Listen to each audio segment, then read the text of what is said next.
When I show you this image, what do you see? How does it make you feel? Do you recognize it? Because some of you might. This is the concept art for the Kyln prison in the first Guardians of the Galaxy movie. And even though we never see this particular shot in the movie, it's very evident that this is what the designs are based upon. What if I told you that the design for this prison is actually based on the design for real penitentiaries that actually have existed in the past? This design is called a Panopticon, and I can get into more later about what exactly that entails. But its whole design is very ominous, and I think that that is exactly why they chose this design for the Kyln prison in the first Guardians of the Galaxy movie. The first Guardians of the Galaxy movie came out in the height of the Marvel boom. They were releasing back-to-back bangers of movies, and they were trying to keep up this momentum because as a franchise, their audience was growing greatly.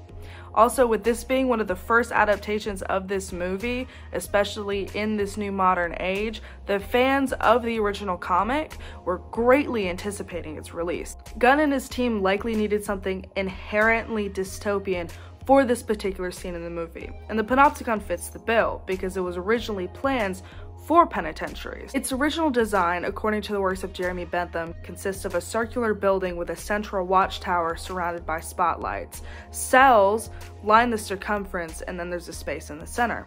This means that no matter the angle, the inspector within the watchtower can see at least half of the cells at any given point. And because of the spotlights, the inspector is never seen. In other words, if you are a prisoner in the cell, you never know when you are being watched. The whole concept of the Panopticon's design is to create what Bentham calls an apparent omnipresence for the inspector that is as great as his actual presence.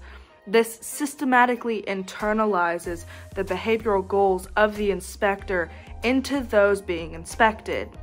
In other words, you never know when you're being watched, so you behave all the time.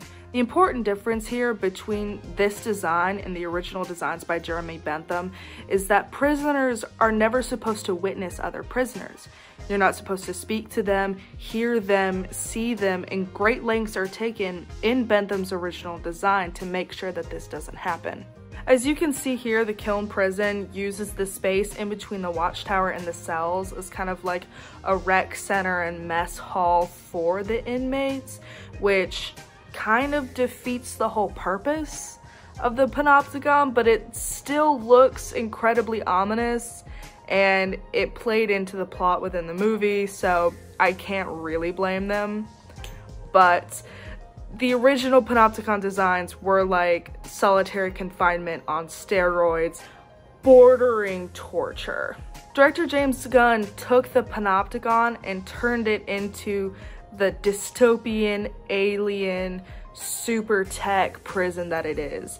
And he uses the dark ambiance of this prison paired with the striking white spotlights around the watchtower to emphasize the Panopticon's ominous ambiance and instill a sense of fear and discomfort within the audience.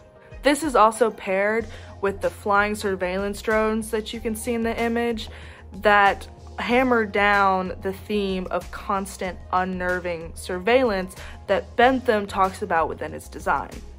The dingy metal and sheer scale of the prison itself also adds to this effect. The overwhelming display of surveillance is meant to convey that this prison is hardcore, and it's meant to appear dangerous and only for the worst criminals and like super duper max penitentiary. That's the whole goal that they're going for, and with the Panopticon's design, I'd say that's achieved. Gunn and his team chose to use Bentham's Panopticon to inspire the design for the Kyln prison because of its inherent dystopian qualities. Its design and its purpose are both meant for this really unnerving display of surveillance and mental manipulation of those in the cells.